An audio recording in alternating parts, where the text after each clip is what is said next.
கரூரில் முதலமைச்சர் ஜோசப் விஜயின் வருகையொட்டி பலத்த போலீஸ் பாதுகாப்பு போடப்பட்டுள்ளது.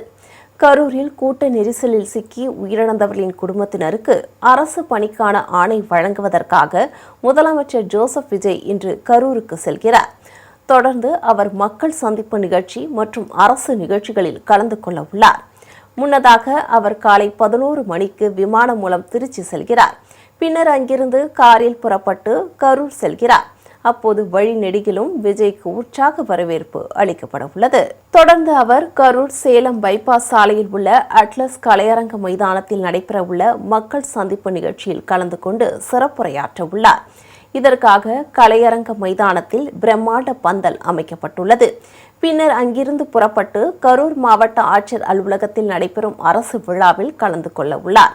இதில் கரூர் கூட்ட நெரிசல் சம்பவத்தில் உயிரிழந்தவர்களின் குடும்பத்தினர் மற்றும் பயனாளிகள் என 32 பேருக்கு அரசு பணிக்கான ஆணை உள்ளிட்ட நலத்திட்ட உதவிகளை வழங்க உள்ளார். மேலும் 1700 கோடி ரூபாய் மதிப்பீட்டில் தோல் அல்லாத காலணிகளை உற்பத்தி செய்யும் புதிய தனியார் தொழிற்சாலைக்கு அடிக்கல் நாட்டுகிறார். தொடர்ந்து நிகழ்ச்சி முடிந்த பின்னர் அங்கிருந்து புறப்பட்டு திருச்சி விமான நிலையத்திற்கு சென்று சென்னைக்கு புறப்பட்டு செல்கிறார். முதலமைச்சரின் வருகையொட்டி கரூரில் 6700 போலீசார் பாதுகாப்பு பணியில் ஈடுபட உள்ளனர். முதலமைச்சரின் வாகனம் செல்லும் வழி உள்ளிட்ட அனைத்து இடங்களிலும் பலத்த போலீஸ் பாதுகாப்பு போடப்பட்டுள்ளது. இந்த நிகழ்ச்சிக்கான ஏற்பாடுகளை தமிழக அமைச்சர்கள் ஆனந்த், ஆதவ் அர்ஜுனா மற்றும் விஜயலட்சுமி ஆகியோர் பார்வையிட்டனர். அப்போது சமீபத்தில் தாவேக்காவில் இணைந்த சி. விஜயபாஸ்கர் மற்றும் எம்.ஆர். விஜயபாஸ்கர் உடனிருந்தனர்.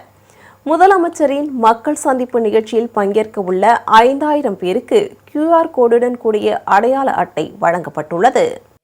இப்போதான் அதுக்கான ஃபைனல் லிஸ்ட்டு கரெக்டான காயமுற்றவர்கள் யார் யாருங்கிற ஐடென்டிஃபிகேஷன்ஸ் கரெக்டாக முடிஞ்சிருக்கு. அதனால் காயமுற்றவர்களுக்கும் கூடிய விரைவில் நிதி உதவி மாண்புமிகு எங்களுடைய தலைவர் தமிழக வெற்றி கழகத்துடைய தலைவராக கூடிய சீக்கிரத்தில் கொடுக்கப்படும். ஸோ அந்த மெசேஜையும் கொடுக்குறோம் நாங்கள்.